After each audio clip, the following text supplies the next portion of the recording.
வணக்கம் நண்பர்களே. இந்த வீடியோவில் நம்ம என்ன பார்க்க போறோம்னா குரூப் 1 ப்ரிலிம்ஸ் கொஸ்டின்ல பாலிட்டி கொஸ்டின் மட்டும் நம்ம பார்க்க போறோம். ஸோ போன வீடியோ பார்க்கும்பொழுது கொஞ்சம் ஸ்ட்ரக் ஆயிடுச்சு. அதனால அந்த கொஸ்டின்ஸ் நம்ம வந்து திரும்ப பார்த்துருவோம். ஃபர்ஸ்ட் கொஸ்டின் வந்து பார்க்கலாம். ஃபர்ஸ்ட் கொஸ்டின் வந்து பாருங்க, ஜோனல் கவுன்சில்ஸ். ஸோ மண்டல குழுக்கள் பற்றி கேட்கறாங்க. மண்டல குழுக்கள் அவற்றின் தோற்றத்திற்கு அரசியலமைப்பிற்கு கடமைப்பட்டுள்ளது. Zonal councils owe their origin to the constitution. ஆக்சுவலா இந்த மண்டல குழுக்கள் அப்படிங்கிறது கான்ஸ்டியூஷன்ல கிடையாது. இது ஒரு நான் கான்ஸ்டியூஷன் பாடி. ஆனா இதுக்கான சட்டம் இருக்கு. எப்ப இதை கொண்டு வர்றாங்கன்னா 1956 வந்து கொண்டு வர்றாங்க ஜோனல் கவுன்சில்ஸ். எதற்காக அப்படின்னு நம்ம பார்க்கும் பொழுது மொழி அடிப்படையில் மாநிலம் பிரிக்கப்பட வேண்டும். அதுக்கு நம்ம பார்த்திருந்தோம், முன்னாடி டிஸ்கஸ் பண்ணியிருக்கிறோம். 1948ல எஸ்கே தார் கமிட்டி, அதே 48ல வந்து ஜேவிபி கமிட்டி, ஜவஹர்லால் நேரு, வல்லபாய் பட்டேல், பட்டாபி சீதாராமையா.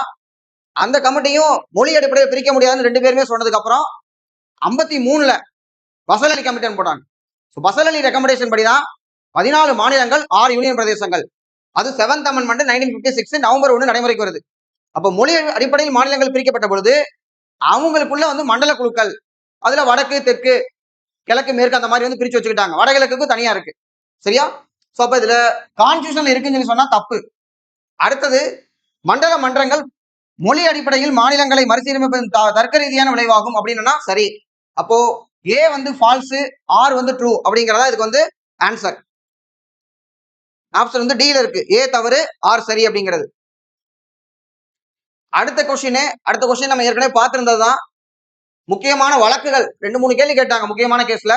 அதுல கோலக்நாத் கேஸை பொறுத்த வரைக்கும் அடிப்படை உரிமைகள் புனிதமானது, அது திருத்தவே கூடாது அப்படின்னு 1967ல சுப்ரீம் கோர்ட் ஜட்ஜ்மெண்ட். எந்த ஆர்டிகல் பார்த்தோம்னா ஆர்டிகல் 13 இன்டர்பிரேஷன் கொடுக்கும்போது அப்படி சொல்லிவிட்டாங்க. ஆர்டிகல் 13, 32 இந்த ரெண்டு ஆர்டிகலுமே பாத்தீங்கன்னா நாகபாம்பு ஆர்டிகல் சொல்லுவேன் நான். ஏன்னு கேட்டா அந்த காலத்துல எல்லாம் படத்துல இந்த மாதிரிலாம் கதை வரும். பாம்பு வந்து எதுக்குன்னா மாணிக்கத்தை வந்து பாதுகாக்கும். அப்ப நம்ம மாணிக்கத்தை எடுக்கணும்னா அந்த பாம்பு வந்து கொத்திவிடும். அதே மாதிரி அடிப்படை உரிமைகள் வந்து மாணிக்கம்னா அடிப்படை உரிமைகளை தொட்டா அதை மீறினா கொத்துறதுக்காக வச்சிருக்க ரெண்டு பாம்பு தான் ஆர்டிகல் 13, 32. சரியா? அந்த 13ல என்ன சொல்லிட்டாங்க, புனிதமானது அப்படின்ட்டாங்க, திருத்தவே கூடாது அப்படின்ட்டாங்க. அதுக்கப்புறம் இந்திரா காந்தி அம்மா விடுவாங்களா? 24th அமெண்ட்மெண்ட் 1971 அப்படித்தான் நாங்கள் திருத்துவோம், திருத்துனா எல்லா பகுதியும் திருத்துவோம் அப்படின்ட்டாங்க. சரி திருத்திக்கங்க, அடிப்படை கட்டமைப்பை மீறாதீங்க அப்படிங்கிறது கேசவானந்த பாரதி 1973 ஒரு வரலாற்று சிறப்பு மிக்க ஜட்ஜ்மெண்ட். அது ஏப்ரல் 24. அதுக்கப்புறம் இவங்க என்ன பண்ணாங்கன்னா 73ல இந்த கேசவானந்த பாரதி கேஸ்ல நீங்க திருத்துங்க, ஆனா அடிப்படை கட்டமைப்பை மீறாதீங்க அப்படின்னாங்க. திருத்திக்கங்க ஆனா அடிப்படை கட்டமைப்பை மீறாது. அப்ப புதுசா ஒன்று சொல்றாங்க, டாக்டரைன் ஆஃப் பேசிக் ஸ்ட்ரக்சர், அடிப்படை கட்டமைப்பு அப்படின்னு சொல்லிட்டு. இந்த அடிப்படை கட்டமைப்பு சொல்லும் பொழுது அதுக்கப்புறம் என்ன பண்ணிட்டாங்க, 42nd அமெண்ட்மெண்ட் போட்டு 1976ல அடிப்படை கட்டமைப்பை மீறிவிட்டாங்க. என்ன சொன்னாங்கன்னா டிபிஎஸ்பி ரொம்ப உயர்வானது, ஃபண்டமெண்டல் ரைட்ஸ் தாழ்வானது அப்படின்ட்டாங்க. போட்டு விட்டுருவாங்களா? அதுக்கப்புறம் மினர்வா மில்ஸ் கேஸ், டிபிஎஸ்பியும் ஃபண்டமெண்டல் ரைட்ஸும் ஒரு வண்டியோட 2 சக்கரம் மாதிரி, 2 சக்கரத்துல ஒரு சக்கரம் உயரமா தாழ்வா இருந்தா வண்டி ஓடுமா அப்படின்னு சொல்லி மினர்வா மில்ஸ் கேஸ் 1980ல ஜட்ஜ்மெண்ட். சரியா? அப்போ காலமுறைப்படி நம்ம வரிசைப்படுத்தணும்னா முதல்ல கோலக்நாத், அதுக்கப்புறம் கேசவானந்த பாரதி, அதுக்கப்புறம் மினர்வா மில்ஸ். இது ஒரு சீக்வன்ஸ். ஏகே கோபாலன் கேஸ் அப்படின்னு பார்த்தோம்னா 1950 தடுப்பு காவல் சட்டம். ஏகே கோபாலன் ஒரு கம்யூனிஸ்ட். அவரை வந்து தடுப்பு காவல் சட்டத்தின் கீழ் அரெஸ்ட் பண்ணிட்டாங்க. எதுக்கு அரெஸ்ட் பண்ணீங்கன்னு கேட்டார். சட்டப்படி காரணம் சொல்ல தேவையில்லை, ஆர்டிகல் 21 வந்து ப்ரொசீஜர் எஸ்டாப்ளிஷ் பை லான்னு சொல்லுது. அப்படின்னா சட்டம் இருந்தா நாங்க என்ன வேணாலும் பண்ணுவோம் அப்படின்ட்டாங்க. சட்டத்துல ஒருவேளை நீங்க தலைகளாகத்தான் நடக்க வேண்டும் சட்டம் போட்டா நாங்க ஃபாலோ பண்ணுமா? ஆமா அப்படித்தான் ஃபாலோ பண்ணணும் அப்படிங்கிறது ஏகே கோபாலன் கேஸோட ஜட்ஜ்மெண்டோட மீனிங். அதுக்கப்புறம் 1978ல மேனகா காந்தி கேஸ்ல தான் சட்டம் தப்பா இருந்தா நாங்க கேட்போம் அப்படின்னு ஒரு விளக்கம் கொடுத்தாங்க. அதுக்கு பேரு டியூ ப்ராசஸ். இந்த ப்ரொசீஜர் எஸ்டாப்ளிஷ் பை லா அப்படிங்கிறது ஜப்பான் மெத்தடு, டியூ ப்ராசஸ் அப்படிங்கிறது அமெரிக்கன் மெத்தடு. ஏகே கோபாலன் கேஸ்ல சொல்லும் பொழுது ஜப்பான் மெத்தடுக்கு போனாங்க. அதுக்கப்புறம் மேனகா காந்தி கேஸ் வரும்போது அமெரிக்கன் மெத்தடுக்கு வந்தாங்க. இதெல்லாம் நம்ம படிச்சிருப்போம். ஸோ இதை வச்சு நம்ம வந்து ஏகே கோபாலன் தூக்கி மேல போட்டு அழகா ஆர்டர் பண்ணோம்னா ஆன்சர் வந்து 4, 1, 2, 3 இதான் ஆன்சர். அடுத்த கேள்வி, sexual harassment of women at workplace. அப்போ பெண்களுக்காகவே நம்ம ஒரு வீடியோ போட்டோம். பாலிசி நோட்ல இருந்து எடுத்துட்டு முக்கியமான ஸ்கீம், இயர் எல்லாத்தையுமே பேசணும். அதுல இதை பேசியிருக்கிறோம் 2013. இதுக்கு முன்னாடி விஷாகா கைட்லைன்ஸ் அப்படின்னு சொல்லி சுப்ரீம் கோர்ட் 1997லயே சுப்ரீம் கோர்ட் வந்து இந்த கைட்லைன்ஸ் கொடுத்துட்டாங்க. இதுக்கப்புறம் 2013ல தான் நமக்கு வந்து பார்த்தோம்னா இந்த ஆக்ட் வந்து கொண்டு வர்றாங்க. எப்ப இந்த நிர்பயா கேஸ் வந்து நமக்கு வந்து ரொம்ப சீரியஸா போய் நாட்டுல பயங்கரமான போராட்டம் வெடிக்கும் பொழுது இது வந்து கொண்டு வரப்படுகிறது 2013 சட்டம்.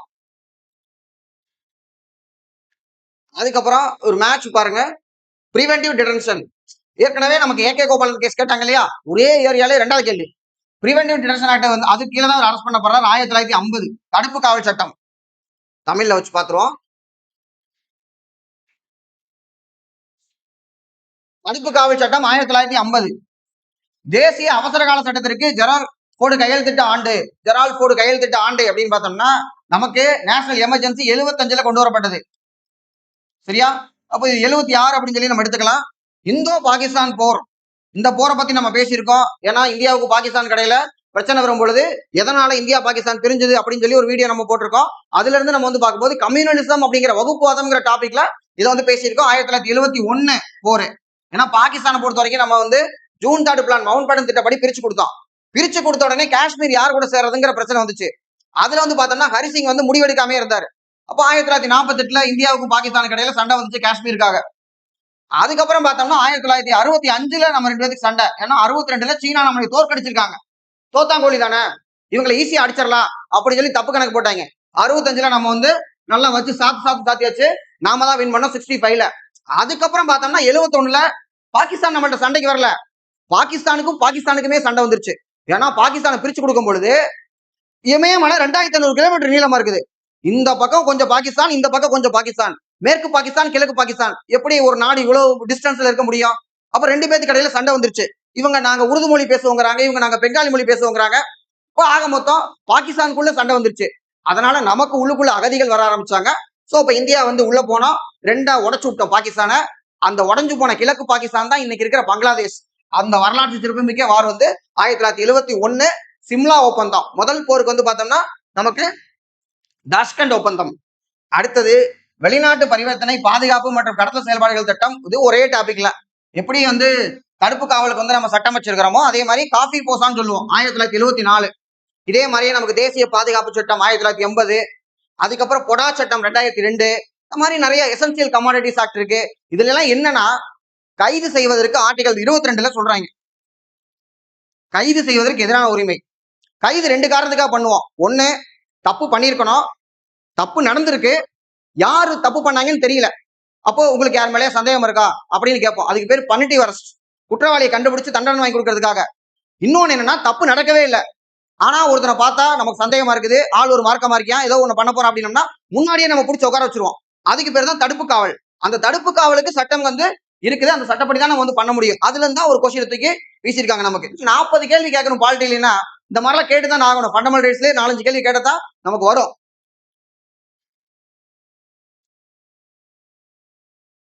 அடுத்தது வந்து பார்த்தோம்னா இது காற்று மாசுபாடு சம்பந்தப்பட்டது. ஸோ பாலிட்டியில வேண்டாது நமக்கு. அடுத்தது ரைட் டு இன்ஃபர்மேஷன். ஏற்கனவே சொன்னேன் நான், ஓரியன்டேஷன் பாலிட்டில இருந்து எவ்வளவு கேள்வி கேட்டிருக்காங்கன்னு 31 டாபிக்கா பிரிச்சுட்டு பேசும்பொழுது ரைட் டு இன்ஃபர்மேஷன்ல மட்டும் நமக்கு 17 கேள்வி. ஒரு குட்டி டாபிக்ல இவ்வளவு கேள்வியா கேட்டதே திரும்ப திரும்ப கேட்கறாங்கன்னு பார்த்திருந்தோம். அதே மாதிரி தான் இது புதுசு கிடையாது. இது குடிமக்களுக்கு அதிகாரம் அளித்தல், அரசின் செயல்பாட்டில் வெளிப்படைத்தன்மை, டிரான்ஸ்பரன்சி. என்ன நடந்துகிட்டு இருக்குன்னு எங்களுக்கு தெரியணுங்க. இது என்ன பிரிட்டிஷ் ஆட்சியா அபிஷியல் சீக்கிரசி வச்சிருக்கிறதுக்கு அப்படின்னு சொல்லி ரைட் டு இன்ஃபர்மேஷன் ஆக்ட்ல 10 ரூபா ஸ்டாம்ப் போட்டு நம்ம ஏதாவது ஒண்ணு கேட்டோம்னா நமக்கு 30 நாள்ல தகவல் தரணும். இது நிறைய தடவை கேட்டாங்க. சரியா? அரசின் செயல்பாடுகள் குறித்து குடிமக்களுக்கு தெரியப்படுத்துகிறது ரைட்டு. ஆனா இது அரசமைப்பின் உறுப்பு 13 கீழ் உறுதியளிக்கப்பட்ட குடிமக்களுக்கு பொது அதிகாரம் தகவல்களை ஆர்டிகல் 13 கிடையாது. இன்ஃபர்மேஷனை பொறுத்த வரைக்கும் நீங்க 19ல நமக்கு வந்து உரிமை இருக்கு, பேச்சு உரிமை, கருத்துக்களை வெளியிடும் உரிமை. எப்படி நமக்கு பேச உரிமை இருக்கோ அதே மாதிரி தெரிஞ்சுக்கிறதுக்கு உரிமை இருக்கு அப்படின்னு 19ல சொல்லலாம். ஆர்டிகல் 21ல நமக்கு ரைட் டு லைஃப், வாழ்வதற்கான உரிமை. ஆனா வாழ்றதுன்னா சும்மா வாழ்றதா, கண்ணியத்தோட வாழணும், அப்ப நானும் தெரிஞ்சுக்கணும் அப்படிங்கிறதுக்கு நம்ம சொல்லலாம். 13 பொறுத்த வரைக்கும் அது நாகவாம்பு ஆர்டிகல் என்ன சொல்லுது? அடிப்படை உரிமையை, அதாவது பகுதி 3 எந்த சட்டமும் மீறக்கூடாது. சட்டம் என்பதன் பொருள் தான் ஆர்டிகல் 13.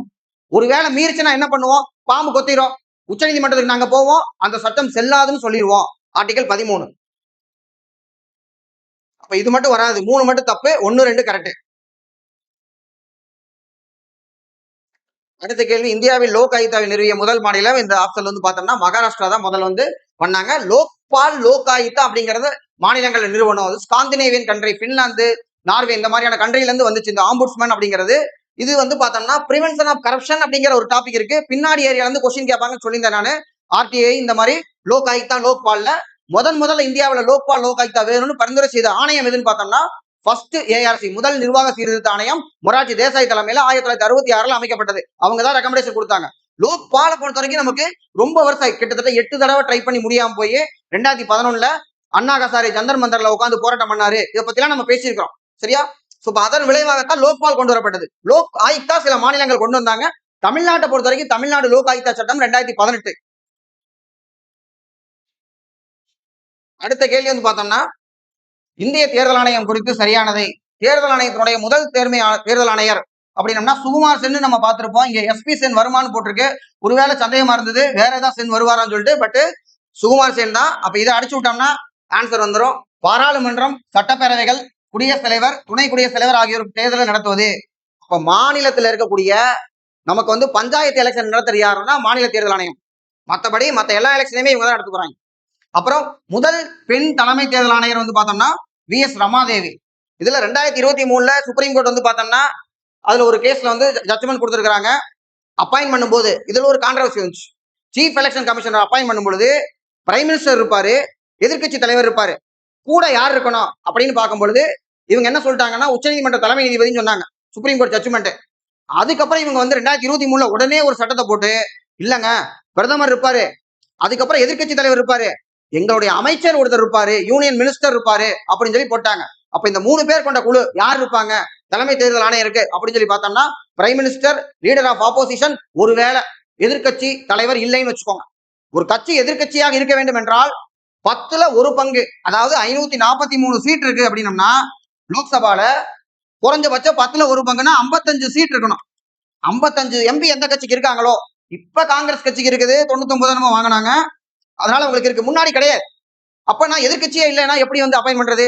அப்பதான் என்னன்னா திருத்தம் பண்றாங்க. எதிர்கட்சி இல்லாத பட்சத்துல எந்த கட்சிக்கு அதிக உறுப்பினர்கள் இருக்கோ அந்த கட்சியோட தலைவரை நம்ம வச்சுக்கலாம் அப்படி சொல்லி கொண்டு வந்திருக்கிறாங்க. அடுத்தது ஆர்டிக்கலை வந்து மேட்ச் பண்ணக்கூடியது. இதுல என்னன்னா 131 அப்படிங்கிறது நமக்கு கோர்ட்டு தொடர்பானது. ஏன்னா போன தடவை எக்ஸாம்லயே நமக்கு 130 கேட்டாங்க சீட் ஆஃப் சுப்ரீம் கோர்ட்னு சொல்லிட்டு. அப்ப 131 சுப்ரீம் கோர்ட் அப்படிங்கறத வந்து நம்ம மேட்ச் பண்ணணும். இன்னொன்னு 275 மானிய உதவி. அப்ப டிக்கு வந்து நம்ம வந்து 1 அப்படின்னு மேட்ச் பண்ணோம்னா முடிஞ்சு போச்சு. இந்த இடத்துலயே இந்த கேமை வந்து நம்ம முடிச்சுட்டு அடுத்ததுக்கு வந்து போயிருவோம். ஆன்சர் மேட்ச் பண்ணிக்கலாம். அடுத்தது பினான்ஸ் கமிஷன். பினான்ஸ் கமிஷன் ஆர்டர்ல வந்து பார்த்தோம்னா 9 சால்வே அப்படிங்கறத நமக்கு தெரிஞ்சிருக்கணும். 9, 10, 11 சொல்லி படிச்சிருந்திருக்கணும். அதுல 10 வந்து பார்த்தோம்னா கேசி பந்து. அப்போ 9ம் 10 வச்சிருக்காங்க. 6 வந்து பார்த்தோம்னா ராஜமன்னாரா அப்படின்னு பார்த்தோம்னா கிடையாது. ராஜமன்னார் வந்து 4வது பினான்ஸ் கமிஷன். ஏன்னா ராஜமன்னார் குழு நம்ம நிறைய தடவை பார்த்திருப்போம். எப்பவுமே ராஜமன்னார் இருப்பார் கொஸ்டின்ல. 1969 மத்திய மாநில உறவுகளுக்காக தமிழ்நாட்டில் அமைக்கப்பட்டது. இப்ப ஒருவேளை 6வது பினான்ஸ் கமிஷன்னா அது 69க்கு அப்புறம் தானே வருது. இது என்ன ஒரு 20 வருஷம் தானே. அப்ப எப்படி ராஜமன்னாரை கொண்டு போய் 6th பினான்ஸ் கமிஷன் போடுவாங்க? அவர் என்ன சொல்லியிருக்காரு? IAS, IPS போன்ற பணிகளை ஒழிக்க வேண்டும். மத்திய மாநில உறவுகள்ல தமிழ்நாட்டுக்கு ஆதரவாக ரெக்கமெண்டேஷன் கொடுத்தவர். அவரை கொண்டு போய் பினான்ஸ் கமிஷன் சேர்மனா போட போறீங்க? அவர் முன்னாடியே பார்த்துட்டாரு. ராஜமன்னார் அடிச்சு விடுங்க. அப்போ நமக்கு வந்து என்ன பண்ணணும் 2 and 3 அப்படிங்கறத நமக்கு வந்து கிடைக்கும். 4th தப்பு. ஏன்னா அவர் 3rd பினான்ஸ் கமிஷனுக்கு வர போறாரு. 9th வந்து நமக்கு வந்து கரெக்டா இருக்கு. 10th கரெக்டா இருக்கு. அப்ப 2 and 4 வந்து கரெக்டா இருக்குது. கடைசி பினான்ஸ் கமிஷன் யார் அப்படிங்கறத கமெண்ட்ல போடுங்க. அடுத்து financial position of the panchayat. Financial position of the panchayat அப்படின்னு பார்த்தோம்னா எப்பவுமே ஒரு ஐ வச்சுக்கணும். 243 ஐ அப்படிங்கிறது ஸ்டேட் பினான்ஸ் கமிஷன் வந்து மேக் பண்ணக்கூடியது. ஐ வந்து நமக்கு பார்த்துருப்போம் நம்ம. ஏன்னா இதை நான் சொல்லியிருந்தேன் நான். ரூரல் டெவலப்மெண்டோட பஞ்சாயத்து ராஜ் நோட்ஸ் படிக்கும் பொழுதுமே பாலிசி நோட் பார்க்கும் பொழுதுமே ஆர்டிகல் கேட்கறாங்க. 2 கேள்வி வச்சாங்களா? இதுல 1, இன்னொன்று மேட்ச்லயும் 1, 2 கேள்வி வச்சிருக்காங்க. அடுத்து ஒரு ஈஸியான கேள்விதான். எம்எல்ஏ ஆகிறதுக்கான தகுதி 25 வயசு. எம்எல்சி நம்மள்ட்ட மேலவை கிடையாது. 1986 நவம்பர் மாசம் 1ஆம் தேதி மேலவை வந்து நீக்கப்பட்டு விட்டது. 169 ஆர்டிகல் 169 மேலவை வந்து பாராளுமன்றம் என்ன பண்ணலாம், நீக்கலாம் அல்லது வந்து நம்ம உருவாக்கலாம் அப்படிங்கிற அதிகாரத்தை வழங்குது. சோ இப்ப 30 வயசு அதுக்கு ஒரு வேலை இருந்ததுன்னா. அடுத்து பாராளுமன்றம் நிறைவேற்றிய சட்டத்தால் குறிப்பிடப்படாத பிற தகுதிகள். குறிப்பிடப்பட்டன்னு வரணும். இதுதான் ட்விஸ்ட். படாத அப்படிங்கிறத ட்விஸ்டா வச்சிருக்காங்க. அப்ப இது தவறாக இருக்கிறது. இது அடிச்சிட்டோம்னா 1 and 2 தான் ஆன்சர். எது உண்மைன்னு கேட்கறாங்க. அதை நம்ம பார்க்கணும். இந்த கொஸ்டின் பேப்பர்ல இன்கரெக்டா கரெக்டா அப்படிங்கறத போல்டு பண்ணி அண்டர்லைன் பண்ணுவாங்க வழக்கம். இதுல பண்ணவே இல்லை. அப்படியே கூட்டத்தோட கூட்டமா கலந்துருக்கு இன்கரெக்ட் அப்படிங்கிறது. அப்போ நமக்கு என்னதான் தெரிஞ்சிருந்தாலும் எக்ஸாம் ஹால்ல ஒரு கண்ட்ரோல்டு அட்மாஸ்பியர்ல ப்ரெஷரோட பண்ணும்பொழுது நமக்கு கேர்லெஸ் வரத்தான் செய்யும். நமக்கு எக்ஸாம் ஹாலுக்கு வெளியில வந்துட்டு ப்ரௌஸ் பண்ணி பார்த்து கண்டுபிடிச்சு விளக்கம் சொல்றது ஈஸி. இதுக்கு இது வரும், இதுக்கு இது வரும்னு சொல்லிட்டு அந்த இடத்துல இதை நம்ம கரெக்டா ஆன்சர் பண்றது டிஃபிகல்ட்டான ஒரு விஷயம். அடுத்து சென்னை மாகாண சட்டப்பேரவை. சென்னை மாகாணத்துல சட்டப்பேரவையை பொறுத்த வரைக்கும் 1861 இந்திய கவுன்சில்கள் சட்டத்திலேயே இதுல என்னன்னா லெஜிஸ்லேட்டிவ் பவரை ரீஸ்டோர் பண்ணிட்டாங்க. ஏன்னா இவங்க ஒழுங்குமுறை சட்டம் 1773 முதல்ல கொண்டு வரும் பொழுது ஒரு சென்ட்ரலைசிங் டெண்டன்சி ஆரம்பிச்சது. 1861 கொடுத்துட்டாங்க. ஆனா 1861 அது தேர்ந்தெடுக்கப்பட்ட அமைப்பா இல்ல, அது அட்வைசரி பாடியா இருந்திருக்கு. எப்ப தேர்ந்தெடுக்கப்பட்ட அமைப்பா மாறுதுன்னா 1919 மாண்டேகு செம்ஸ்போர்டு சீர்திருத்த சட்டப்படிதான் மாறுது. அப்பதான் தேர்தல் வைக்கிறாங்க. அந்த தேர்தலில் தான் 1920 தமிழ்நாட்டின் முதலமைச்சராக சுப்பராயலு ரெட்டி வர்றாரு. நீதி கட்சி தான் முதல்ல எப்படி கேஜிஎஃப் படத்துல வந்து அந்த துப்பாக்கியை வந்து போலீஸ் ஸ்டேஷன் முன்னாடி ஒரு ஃபீல்ட் டெஸ்ட் பண்ணி காமிக்கிறாங்களோ அதே மாதிரி இரட்டை ஆட்சி எப்படிப்பட்டது அப்படின்னு ஃபீல்ட் டெஸ்ட் பண்ணி காமிச்சது நம்முடைய நீதி கட்சி 1920. இதுக்கப்புறம் 2 அவை கொண்ட அமைப்பாக மாறும் பொழுது ஏற்கனவே இருக்கக்கூடியது மேலவையாக மாறிவிடுகிறது. புதுசா கீழவை வந்து இவங்க உருவாக்குறாங்க 1935 சட்டப்படி. அந்த மேலவையில இருந்துதான் ராஜகோபாலாச்சாரி தமிழ்நாட்டில் முதலமைச்சராக தேர்ந்தெடுக்கப்படுகிறார் 1937.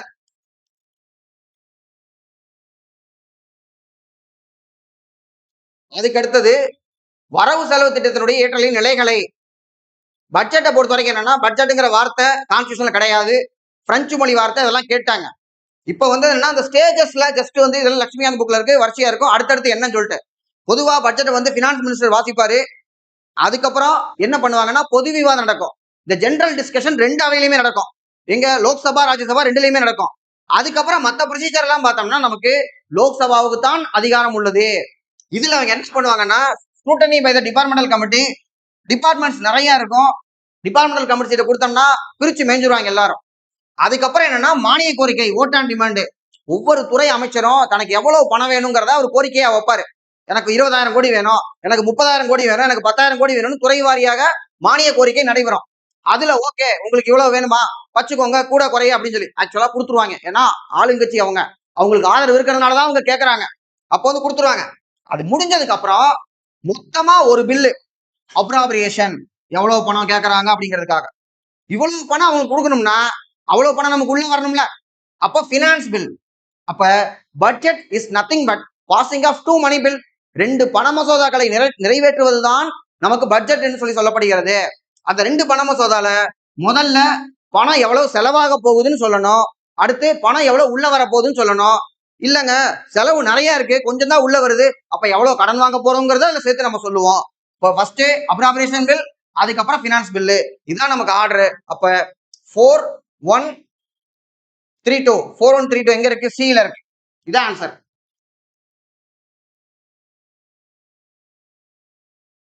அடுத்து குடியரசுத் தலைவருக்கான வாக்காளர் குழாம் பல தடவை கேட்கப்பட்ட கேள்வி. ப்ரீவியஸ் இயர் கொஸ்டின்ல நம்ம பார்த்திருக்கிறோம். பல தடவை கேட்கப்பட்ட கேள்வி என்னன்னா லோக்சபா ராஜ்யசபா மாநில சட்டமன்றம் மேலவை இருந்தால் எடுத்துக்க மாட்டோம்.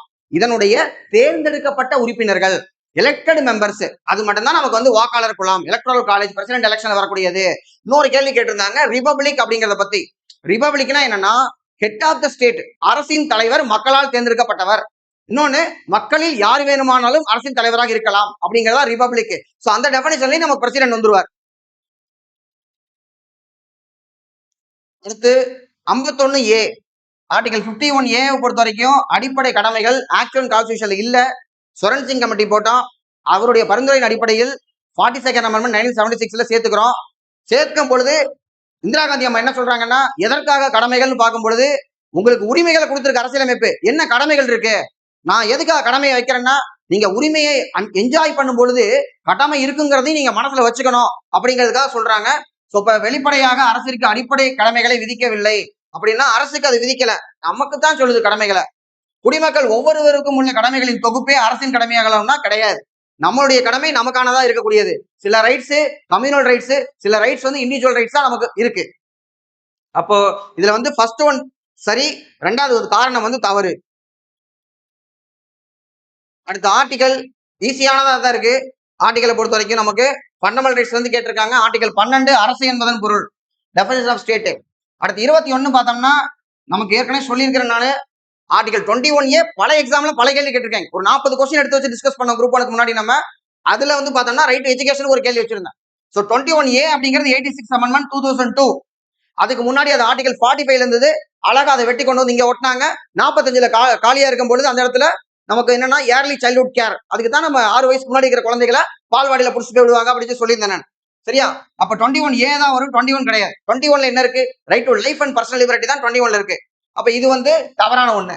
34 இதுல நமக்கு 6 உரிமைகள், 6 உரிமைகள்ல 32லயே 6வது உரிமை முடிஞ்சு போயிடுச்சு. அப்ப 33, 34, 35 இது எதுக்குன்னு பார்த்தோம்னா 33 2 3 இருக்கா?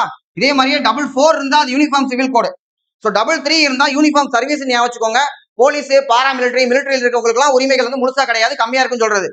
34 பொறுத்த வரைக்கும் மார்ஷியல் லா, ராணுவ சட்ட நடைமுறையில் இருக்கிறது. அப்ப இது 34 வந்து தப்பா போச்சா? 35 என்னன்னா அடிப்படை உரிமைகள் தொடர்பாக சட்டம் இயற்றக்கூடிய அதிகாரம் பாராளுமன்றத்துக்கு மட்டுமே உள்ளது. இப்ப ஆர்டிகல் 17ல தீண்டாமை குற்றச்சட்டம் 1955, அது பேரை மாத்தினது PCR, protection of civil rights 1976. அதுக்கப்புறம் பார்த்தோம்னா டிராபிக் இன் ஹியூமன் பீயிங் 1956, கொத்தடிமை ஒழிப்பு சட்டம் 1976. இது எல்லாமே பாராளுமன்றம் போட்ட சட்டம்.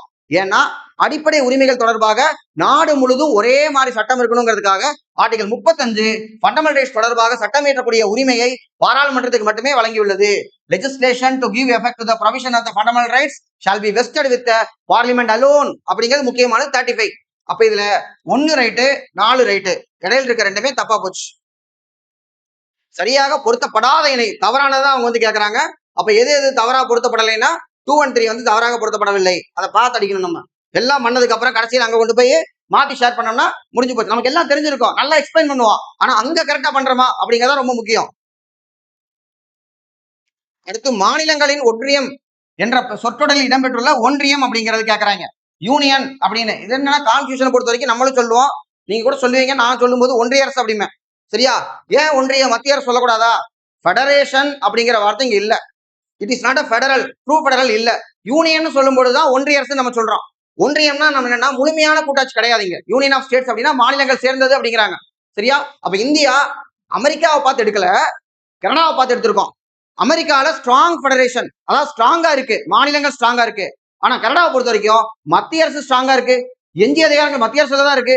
அப்ப நம்ம யாரை பார்த்து காப்பி அடிச்சிருக்கோம்னா கூட்டாட்சியை பொறுத்த வரைக்கும் கனடாவை பார்த்து எடுத்திருக்கோம். அதனாலதான் கேசி வேரி இந்தியாவை வந்து ஒரு முழுமையான கூட்டாட்சி இல்ல, ஒரு அரைகுறை கூட்டாட்சி அப்படிங்கிறாங்க. இந்தியாவை பொறுத்த வரைக்கும் கூட்டாட்சி போன்ற ஒற்றையாட்சி.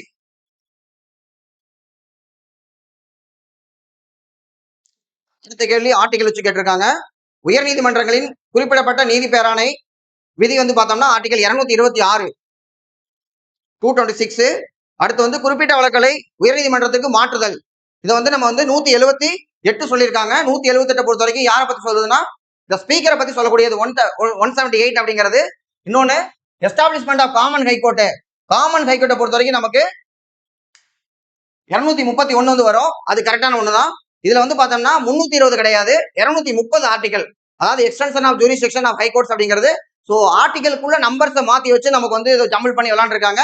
இது எவ்வளவு கஷ்டம் நமக்கு தான் தெரியும். ஏன்னா 178 ஏற்கனவே நிறைய தடவை கேட்டது, அப்ப அது நமக்கு தெரிஞ்சிருக்கும். 226 என்னன்னா 2 ஆர்டிகல் தான் இருக்கு ரிட் ஜூரிஸ்டிக்ஷனுக்கு. சுப்ரீம் கோர்ட்டுக்கு நாகவாம்பு ஆர்டிகல் சொல்லுவேன் நானு, ஆர்டிகல் 32.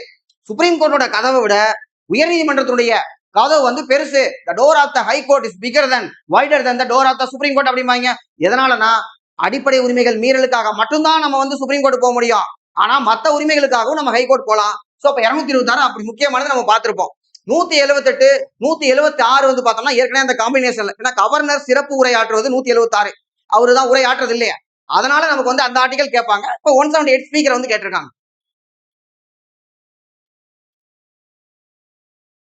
அடுத்தது இதுவுமே ப்ரீவியஸ் இயர்ல கேட்டதுதான். என்னன்னா நமக்கு முகப்புரையை பத்தின கேள்வி. முகப்புரை சின்ன டாபிக், ஆனா இது வரைக்கும் 38 கேள்வி, இப்ப 39 வச்சுக்கோங்க, இவ்வளவு கேள்வி நிறைஞ்சு போச்சு.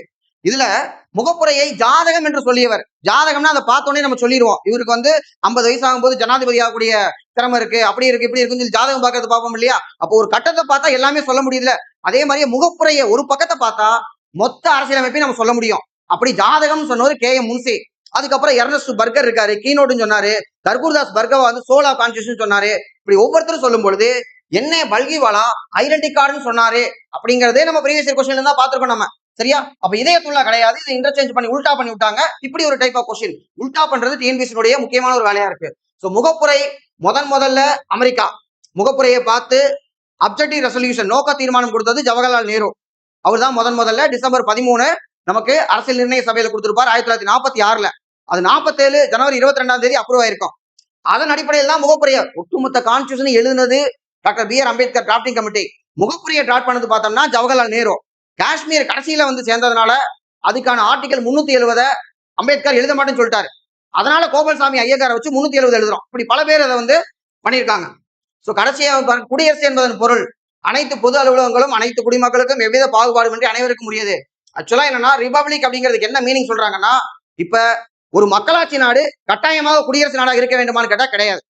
இந்தியா மக்களாட்சி நாடு, குடியரசு நாடு, டெமோக்ரஸின்னு இருக்கு, ரிபப்ளிக் இருக்கு. இதே இங்கிலாந்தை பொறுத்த வரைக்கும் இங்கிலாந்து மக்களாட்சி நாடு, ஆனால் குடியரசு நாடு கிடையாது. ஏன்னா அங்க அரசினுடைய தலைவர் மக்களால் தேர்ந்தெடுக்கப்படுகிறார். மக்களால் தேர்ந்தெடுக்கப்படல. இங்கிலாந்தை பொறுத்த வரைக்கும் பரம்பரையா வரும். இந்தியாவில மக்களால் தேர்ந்தெடுக்கிறோம். அப்ப ஹெட் ஆஃப் தி ஸ்டேட்டை பத்தி தான் ரிபப்ளிக் வருதே தவிர மத்த பப்ளிக் ஆபீஸை பத்தி ரிபப்ளிக் வரல. சோ அதனால இது வராது. Only correct. அடுத்தது 1962 ஆண்டு சீன படையெடுப்பை அடுத்து நிறைவேற்றப்பட்ட சட்டம் எது அப்படின்னு பார்த்தோம்னா, இதுல நமக்கு எலிமினேட் பண்ணணும் ஆன்டி டிராபிகிங் அப்படின்னு பாருங்க. ஃபண்டமெண்டல் ரைட்ஸ்ல ஆர்டிகல் 23 கொத்தடிமை ஒழிப்பு, மனித இழிதொழில் வியாபாரம் தடை செய்யறதுன்னு இருக்கு. அதுல பெண்களையோ குழந்தைகளையோ இல்ல ஆண்களையோ மனிதர்களையும் ஒரு பொருளாக வியாபாரம் செய்வது சட்டப்படி குற்றம். அதற்கான சட்டம் 1956 போட்டாங்க. 56 போட்டாங்கன்னா 62 சைனாவுக்கு அப்புறம் எப்படி போட முடியும்? அது வராது. இமிகிரேஷன் ஆக்ட் அப்படிங்கிறது ஆன்டி இமிகிரேஷன் ஆக்ட் என்னன்னா, இதுக்கான சட்டம் வந்து பொதுவா போடல, பல ஆக்ட் டீல் பண்ணுது. இப்பதான் முதல்ல 2025 நம்ம வந்து இதுக்கான பில்ல வந்து கொடுத்துருக்காங்க. இப்போ பழசா வந்து பாஸ்போர்ட் ஆக்ட் இந்த மாதிரியான சில சட்டங்கள் இருக்கு, அதை ரீப்ளேஸ் பண்றாங்க. சரியா? 2025 தான் இது வரப்போகுது. அப்ப இமிகிரேஷன் வராது, ஆன்டி டிராபிக் வராதுன்னா ஒண்ணு செஷன் மட்டும்தான் வருது, அதாவது பிரிவினைவாதம் மட்டும்தான் வருது. அது கொண்டு வந்திருக்காங்க. 16th அமெண்ட்மெண்ட், கான்ஸ்டியூஷன் அமெண்ட்மெண்ட், 16வது சட்ட திருத்தம். இந்த அமெண்ட்மெண்ட்டுக்கு பேரே என்னன்னா செஷன், ஆன்டி செஷன் ஆக்ட்ங்கிறது பேர் அப்படின்னு சொல்லியிருக்காங்க. இதெல்லாம் இப்ப நம்ம சொல்றோம், முன்னாடி நமக்கு தெரிஞ்சிருக்காது.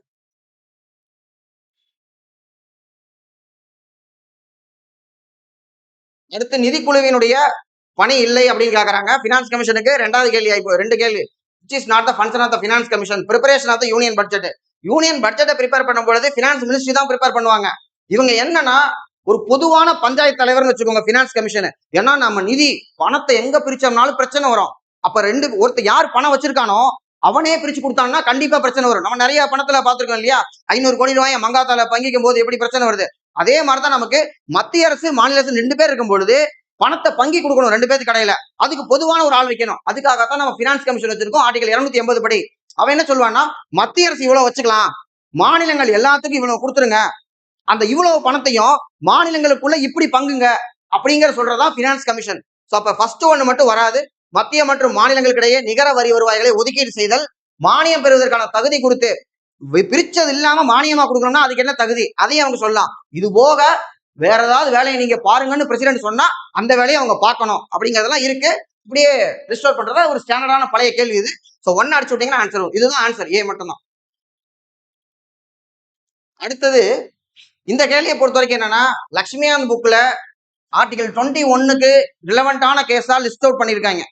அந்த லிஸ்ட்ல கடைசி 2 தான் இந்த புட்டாசாமி கேஸும் யூத்தனேசியா கேஸும். இதுல என்னன்னா புட்டாசாமி கேஸை பொறுத்த வரைக்கும் ஒரு கரண்ட்ல வந்துச்சு, அவர் இடையில செத்து போயிட்டாரு. அதனால வந்து என்னன்னா இந்த நியூஸ் வந்து வெளியே வருது. 2017 புட்டாசாமி கேஸ்ல ரைட் டு பிரைவசி அப்படிங்கிறது அந்தரங்க உரிமை. ஸோ பிரைவசி அப்படிங்கிறது எனக்கு அடிப்படை உரிமையாக இருக்கிறது. அடிப்படை உரிமைகள்லாம் ஆர்டிகல் 21 கீழே வருது அப்படிங்கறதான் புட்டாசாமி கேஸ்னுடைய அது முக்கியமானது. அதை நம்ம கேள்விப்பட்டிருக்கலாம். அடுத்து காமன் காஸ் அப்படிங்கிறது அதுக்கு அடுத்ததாகவே இருக்கக்கூடியது. 2018 வருது. இதுக்கு முன்னாடியே 2011 அருணா சென்பக்னு ஒருத்தவங்க, பாவம் ஒரு நர்ஸ், அவங்க ஜோக்கர்னு ஒரு படம் கூட வந்திருக்கு. இந்த ஜோக்கர் படத்துல இப்படிதான் என்னன்னா உயிருக்காக போராடிட்டு இருப்பாங்க. இப்ப கருணை கொலை செய்யலாமான்னா முடியாது அப்படின்றாங்க முன்னாடி. அதுக்கப்புறம் வந்து பாத்தீங்கன்னா இந்த பாசிவ் யூத்தனேசியா, கருணை கொலை செய்யலாம் அப்படிங்கிறாங்க. ஆர்டிகல் 21 ரைட் டு லைஃப், வாழ்வதற்கான உரிமை இருக்கு. வாழ்வதற்கான உரிமையை நாம வந்து சாகிறதுக்கான உரிமையை எடுத்துக்க முடியுமான்னு கேட்டா, உயிருக்கு ரொம்ப போராடிட்டு இருக்காங்க, அவங்க வந்து வாழ்வதற்கான சாத்தியக்கூறுகளே இல்ல, லைஃப் சப்போர்ட்ல தான் இருக்காங்கன்னா அப்ப அதை வந்து எடுத்து விட்டலாம். அதுக்கு பேர் தான் பாசிவ் யூத்தனேசியா. அது கொடுக்கலாங்கிறது 2018 வந்திருக்கு. இன்னொன்னு டாக்ட்ரைன் கொஸ்டின் வந்து கேட்பாங்க. முன்னாடி ஒரு குரூப் 2லயே வந்து கேட்டிருக்காங்க. டாக்ட்ரைன்ஸ் அப்படின்னு சொல்லும்போது அதுல டாக்ட்ரைன் ஆஃப் வெய்வர்னு ஒரு டாக்ட்ரைன் இருக்கு.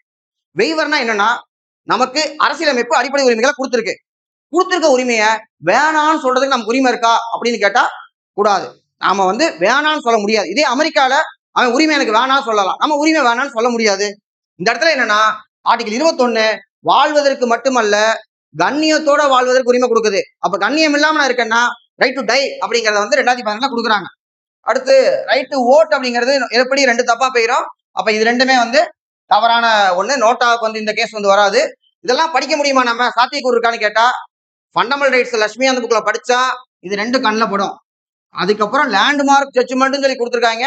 அதுக்குள்ள போய் உள்ள பூந்து பார்த்தோம்னா நோட்டா இன் பப்ளிக் எலெக்ஷன் அப்படிங்கிறது நமக்கு வந்து கண்ணில் படும். மற்றபடி இதெல்லாம் நமக்கு கண்ணில் கிடைக்குமான்னு தெரியல. நகராட்சிகளின் எல்லைக்குள் வைக்கப்பட்டுள்ள செயல்பாட்டு தலைப்புகள் முனிசிபாலிட்டி லோக்கல் பாடியில ஒரு கேள்வி கேட்பாங்க தெரியும். ஆனா எந்த அளவுக்கு உள்ள போறாங்க? 18 சப்ஜெக்ட் 29 சப்ஜெக்ட், அதாவது பஞ்சாயத்துக்கு 29 சப்ஜெக்ட், நகராட்சிக்கு 18 சப்ஜெக்ட். அதுக்கு தான் நமக்கு வந்து 74th அமெண்ட்மெண்ட் 1992 போட்டது. அதுல 11வது அட்டவணை 12வது அட்டவணை வருது. இதுல வந்து எந்த அட்டவணைக்குள்ள என்ன இருக்கு அப்படிங்கிற அளவுக்கு வந்து இது டீப்பா போயிருச்சு. இதுல இறைச்சி கூடங்கள் தோல் பதனிடும் தொழிற்சாலைகள் ஒழுங்குபடுத்துதல் முனிசிபாலிட்டியில இருக்கு. சமூகத்தின் பலவீனமான பிரிவின் நலன்களை பாதுகாத்தல் முனிசிபாலிட்டியில இருக்கு. சரியா? இந்த 2 தொழில்நுட்ப பயிற்சி தொழிற்கல்வி அப்படிங்கிறது பஞ்சாயத்து ராஜுக்காக கொடுக்கப்பட்டிருக்கு. உணவு பதப்படுத்தும் தொழில்கள் வந்து பார்த்தோம்னா பஞ்சாயத்து ராஜுக்காக கொடுக்கப்பட்டிருக்கு.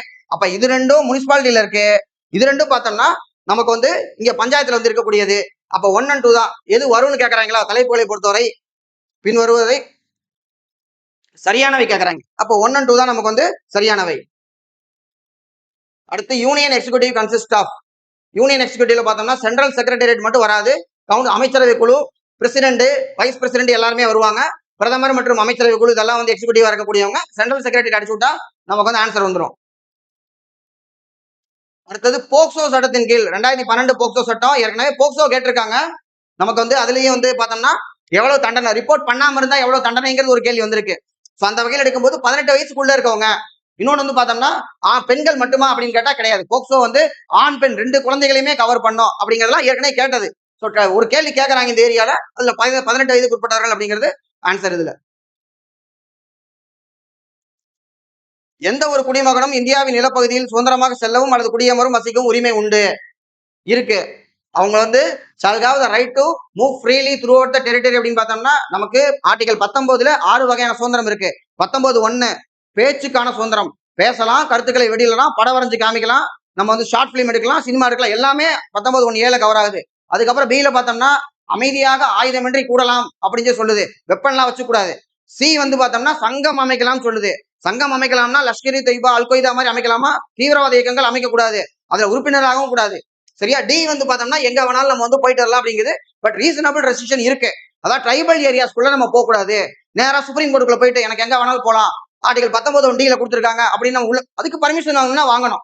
அதே மாதிரிதான் ஈல வந்து எங்க வேணாலும் வசிக்கலாம் அப்படின்னா நேரா போய் டைகர் ரிசர்வ் போய் நான் இங்கதான் வசிப்பேன், எனக்கு 19(1)E வந்து அதிகாரம் கொடுத்துருக்காங்க அப்படின்னு சொல்லி டைகர் ரிசர்வ்க்குள்ள போனோம்னா டைகர் கடிச்சுவிடும். அது core buffer strategy, national tiger conservative authority படி அதுக்குள்ள நம்ம போக கூடாது. அதே மாதிரி எந்த தொழில் வேணாலும் செய்யலாம். 19(1)G சொல்லுது அப்படின்னா அரசு எந்த தொழில்களை தடை செய்கிறதோ அதை செய்யக்கூடாது. நான் AK-47 BK-47 செய்வேன் அப்படிலாம் சொல்லக்கூடாது. இல்ல நாளைக்கே கலெக்டர் ஆஃபீஸ் போயிட்டு எனக்கு 19(1)Gல வந்து எந்த தொழில் வேணாலும் செய்யலாம் இருக்கு, நான் இனிமே கலெக்டரா இருக்கிறேன், இல்ல வந்து ஒரு கிளினிக்கை போட்டு 19(1)Gல வந்து நான் எந்த தொழில் வேணாலும் செய்யலான் இருக்கு, இனிமே நான் டாக்டரா இருக்க போறேன், அதுக்கு என்ன டெக்னிக்கல் குவாலிபிகேஷன் வேணுமோ, என்ன தகுதி தேவையோ அதை நம்ம அட்டைன் பண்ணணும். அப்படி எல்லாத்துக்குமே ரீசனபிள் ரெஸ்ட்ரிக்ஷன் இருக்கக்கூடியதான் 19 ஆர்டிகல் 19ல இருக்கக்கூடியது எல்லாமே. ஆனா இது என்னன்னா இந்த ஆர்டிகலுக்கான restriction not schedule caste, schedule tribe. அப்ப வந்து ஏ கரெக்ட் ஆர் தப்புன்னு அடிபட்டு போயிருது.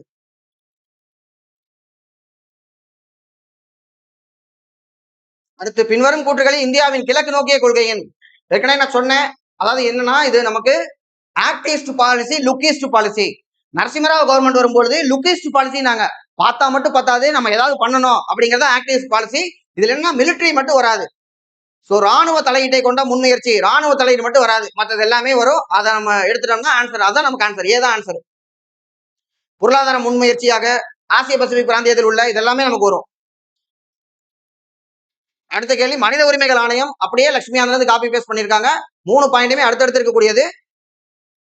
மனித உரிமைகள் பிரச்சனைகளை முழுமையாக கையாளக்கூடிய நிறுவன ஏற்பாடுகள், அரசாங்கத்தை சாராமல் அதிகப்படியான குற்றச்சாட்டுகளை ஆராய்தல், இந்த நிலையில் ஏற்கனவே மேற்கொள்ளப்பட்ட முயற்சிகளை வேறுபடுத்தி வலுப்படுத்துதல் எல்லாமே இருக்கக்கூடியதான் 1993 வந்து ஆக்ட் கொண்டு வந்தாங்க நேஷனல் ஹியூமன் ரைட்ஸ். ஏன்னா ஹியூமன் ரைட்ஸ் டிக்ளரேஷன் 48 வந்துருச்சு.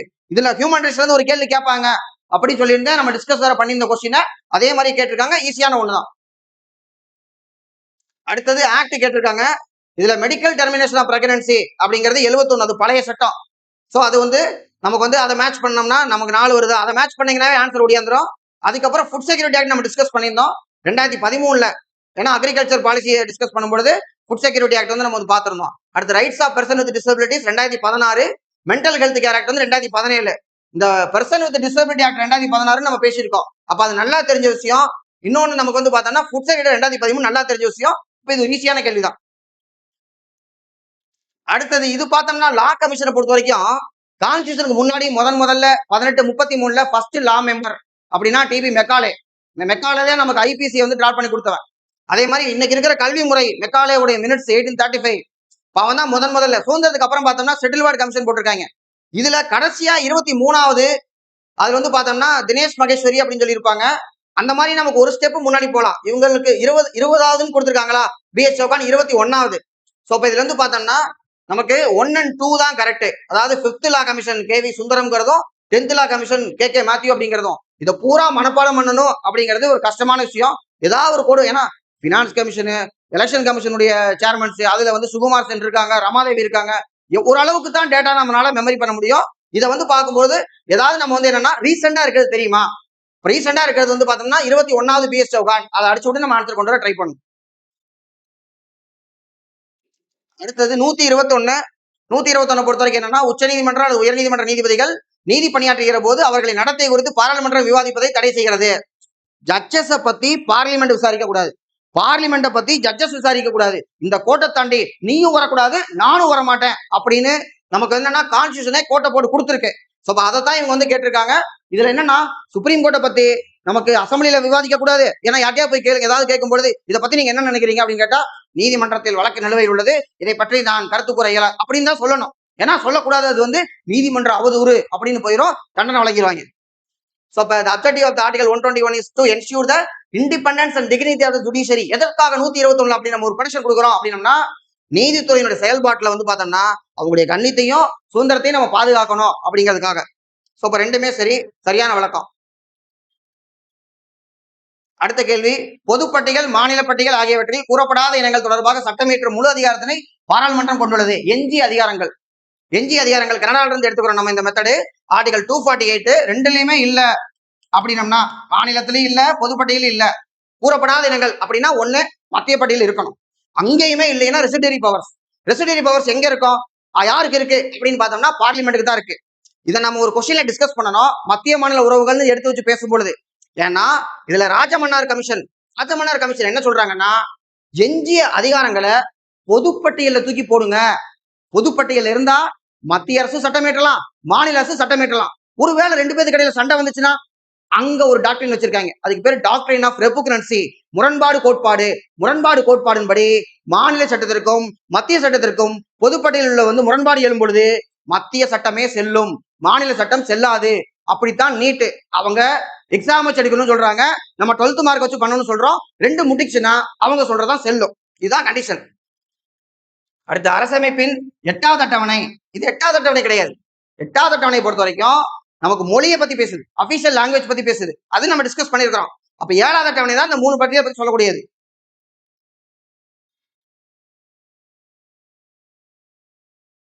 அடுத்தது இந்த மாதிரி ஆர்டிகல் கேட்பாங்க, நம்ம பேசியிருந்தோம் பாலிசி நோட்டு ரூரல் டெவலப்மெண்ட் பேசும்பொழுது.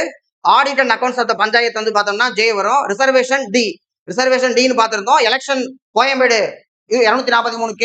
ஏன்னா நமக்கு வந்து மாநில தேர்தல் ஆணையம் கோயம்பேடுல தான் இருக்கு, அதனால 243K சொல்லியிருந்தேன். கிராம சபா அப்படிங்கிறது ஆர்டிகல் 243A. கிராம சபாங்கிற வேர்டை வந்து சிங்வி காயின் பண்ணாரு. அதுக்கப்புறம் ராவ் கமிட்டி 85, சிங்வி கமிட்டி 86, முன்னாடி பல்வந்தராய் மேத்தா, அசோக் மேத்தா சொல்லி நம்ம பேசியிருந்தோம். அந்த வகையில் இது ஒரு ப்ரிடிக்ட் பண்ண கொஸ்டின் தான், நமக்கு அதை வச்சு மேட்ச் பண்ணிடலாம். அடுத்த கேள்வி ஆர்டிகல் 201. இது வந்து பார்த்தோம்னா வீட்டோ பவர் ஆஃப் த பிரசிடென்ட்னே தனியா ஒரு வீடியோ போட்டிருந்தேன் நான். அதுல வந்து பார்க்கும் பொழுது இது நமக்கு தெரியலன்னா கூட வச்சுக்கோங்க, 15 நாள்ல ஆர்டிஐக்கு 30 நாள் டைம் தரேன். பிரசிடென்ட் 15 நாள்ல கையெழுத்து வாங்கணும்னா சாத்தியமா? 15 நாள்ல கொடுப்பாங்களா அவங்க? அரசமைப்பு சட்ட உறுப்பு 201 கீழ் எந்த ஒரு மாநிலத்தின் சட்ட முன்வரையும் எப்பொழுதெல்லாம் குடியரசுத் தலைவர் ஒப்புதலுக்கு அனுப்பப்படுகிறதோ அப்பொழுதெல்லாம் 15 நாளைகளுக்குள் எப்படிங்க 15 நாள்ல கொடுப்பாரு? பூஞ்சை என்ன சொல்லியிருக்காருன்னா 6 மாசம் இருக்காரு. 6 மாசம் ஓகே. அரசமைப்பின் சட்ட உறுப்பு அப்ப இது மட்டும் தப்பு. அது மட்டும் தப்புனா மத்த 2 கரெக்ட். என்ன கேட்கற? தவறானது கேட்கறான். 1 மட்டும் தவறானது. அரசமைப்பின் சட்ட உறுப்பு 111 333 அப்படின்னம்னா அணிலுக்கு ராமம் போடுற மாதிரி தன்னுடைய ஒப்புதலை வழங்குறதா அந்த 333 குடியரசுத் தலைவரின் பங்கை தெளிவாக நமக்கு வழங்குகிறது, ஒரு ஒப்புதல் அளிக்கிறது. அடுத்து 123 நமக்கு தெரியும். 1, 2, 3 ஆர்டினன்ஸ் மேக்கிங் பவர் ரெண்டுமே கரெக்ட். அடுத்தது டிபிஎஸ்பியில இருக்கக்கூடிய ஆர்டிகல், அதனால நமக்கு வந்து பிரச்சனையே இல்லை. 42 பொறுத்த வரைக்கும் 24 குழந்தை தொழிலாளர், 24 திருப்பி போட்டா மகப்பேர் உதவி, 42 வந்துடும். 43 நமக்கு வந்து என்ன கொடுத்துருக்காங்கன்னா favorable human right situation to work and to provide the maternity benefit 42. Establishment of gram panchayat Gandhian principle 40. Work pay favourable climate to agriculture skilful labours அப்படின்னு சொல்லும்போது நமக்கு வந்து 43. ஜஸ்டிஸ் 39A, இது வந்து 42nd அமெண்ட்மெண்ட் நமக்கு சேர்த்தது 39A அப்படிங்கிறது இலவச சட்ட உதவி அப்படிங்கிறது. ஸோ அதை வச்சு மேட்ச் பண்ணிடலாம். அடுத்தது ஆர்டிகல் 21. ஆர்டிகல் 21 ஏற்கனவே நம்ம டிஸ்கஸ் பண்ணிட்டோம். மகாசாசனத்தில் உள்ள உட்பிரிவுகளில் புகழ்பெற்ற ஒன்றை இந்த பிரிவு நமக்கு நினைவூட்டுகிறது, அவருக்கு நினைவூட்டுது. சரியா? மகாசாசனம் மேக்னா கார்ட்டா அப்படின்னு பார்த்தோம்னா பில் ஆஃப் ரைட்ஸ் 1215, அதுக்கப்புறமா அமெரிக்கால கொண்டு வரப்பட்டது. அப்ப அதுல ஒண்ணு இருக்குங்கிறாங்க, நமக்கு உயிர் வாழ்வதற்கான உரிமையே இந்த ஆர்டிகல் 21 தான் கொடுக்குது. இதுலதான் நமக்கு வந்து பார்த்தோம்னா காமன் காஸ் 2018 அதுல வந்து பார்க்கும்போது நமக்கு ரைட் டு டை அப்படிங்கிறத டிக்னிட்டியா இருக்கணும் அப்படிங்கிறதுனால சொல்றாங்க. அப்போ இறக்கும் உரிமை வழங்கவில்லைன்னு சொன்னா தவறு. நிர்வாக சட்டத்தால் ஆளப்படும் நாகரிக சமுதாயத்தில் காவல் மரணம் மிக மோசமான குற்றங்களில் ஒரு லாக் அப் டெத்தை வந்து சொல்றாங்க. கஸ்டோடியல் டெத்து தவறானது. அப்போ 1, 3 சரியா இருக்கக்கூடியது.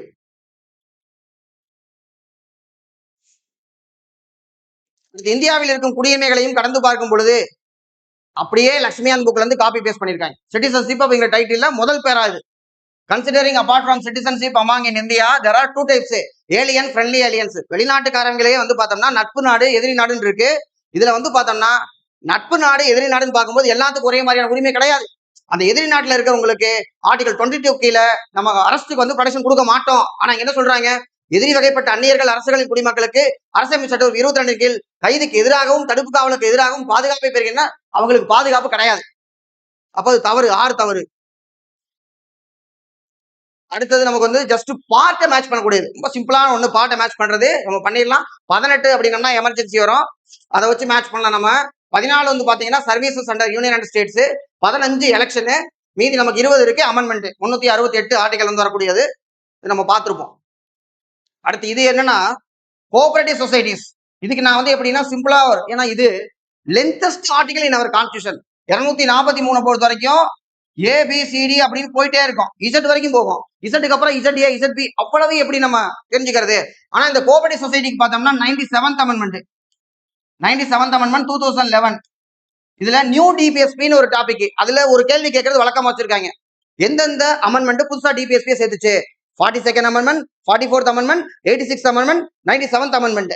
ஸோ அந்த வகையில இதை நான் எப்படி ஞாபகம் வச்சிருந்தேன்னா ஹை டென்ஷன் ஞாபகம் வச்சிருந்தேன். அதாவது Z H, Z D, Z காமனா இருக்கு, ஹச்சும் டி நம்ம ஞாபகம் வச்சுக்கணும். அப்ப ஹச் டி ஹை டென்ஷன் அப்படின்னா நமக்கு 243 வந்து ஞாபகம் வச்சுக்கலாம். அதை எப்பவுமே நம்ம ஞாபகம் வச்சுக்கணும். இன்னொன்னு இந்த 97th அமெண்ட்மெண்ட் நமக்கு இங்க 243 திருத்தி இருக்கு, டிபிஎஸ்பியும் திருத்தி இருக்கு, ஆர்டிகல் 43 பிஎஸ் சேர்த்திருக்கு, ஃபண்டமெண்டல் ரைட்ஸ்ல 19 கை வச்சிருக்கு. 19 சங்கம் அமைப்பதற்கான உரிமையிலையும் அதை சேர்த்திருக்காங்க, கூட்டுறவு சங்கங்கள் அமைக்கலாம் அப்படின்னு சொல்லிட்டு. அப்ப 3 இடத்துல இது வந்து தொட்டிருக்கு. ஸோ இதோட நமக்கு பாலிட்டியோட கொஸ்டின் முடிஞ்சிருச்சு. என்ன கீ கொடுக்க போறாங்கிறத பார்ப்போம். அடுத்து இதே மாதிரி ஒவ்வொரு டாபிக்கா பார்ப்போம். குரூப் 1க்கு 140 அண்ட் எபோவ் போட்டிருக்கீங்க, இல்ல 135 அண்ட் எபோவ் வருதுனாவே மெயின்ஸுக்கு நல்லா ப்ராக்டிஸ் பண்ணுங்க, எழுத ஆரம்பிச்சிருங்க. நமக்கு ப்ரிலிம்ஸ் படிக்கிறது ஒரு ஸ்கில்னா மெயின்ஸ் என்டையர்லி டிஃபரெண்ட். நம்ம கேட்டா சொல்லிடுவோம், ஆனா அங்க எழுதணும். டைம் மேனேஜ்மெண்ட் ரொம்ப முக்கியம். எதெல்லாம் படிச்சீங்களோ அதெல்லாம் எழுதி பாருங்க. 2 மாசம் ரிசல்ட்டுக்காக நம்ம வெயிட் பண்ணிட்டு இருக்க முடியாது. அதனால நல்லா ப்ரிப்பேர் பண்ணுங்க. இதுக்கும் கம்மியா ஒரு 130 கம்மியா இருக்கு, ரொம்ப ஸ்கோர் கம்மியா இருக்கா, கவலையப்பட வேண்டாம். அடுத்து குரூப் 4 இருக்கு, குரூப் 2 இருக்கு, படிச்சுட்டே இருங்க. படிக்கிறத மட்டும் எந்த காரணத்தை கொண்டு நிறுத்தாதீங்க. நமக்கு என்ன கிடைக்க போகுது நமக்கு தெரியாது. நம்மள்ட்ட இன்னைக்கு ஒரு நாள் தான் கையில இருக்கு. இந்த ஒவ்வொரு நாளையும் வீணாகாம நம்ம படிச்சுட்டே இருக்கணும். கிடைக்க வேண்டியது கண்டிப்பா நம்ம கிடைக்கும். அடுத்த வீடியோல பார்ப்போம். தேங்க்யூ.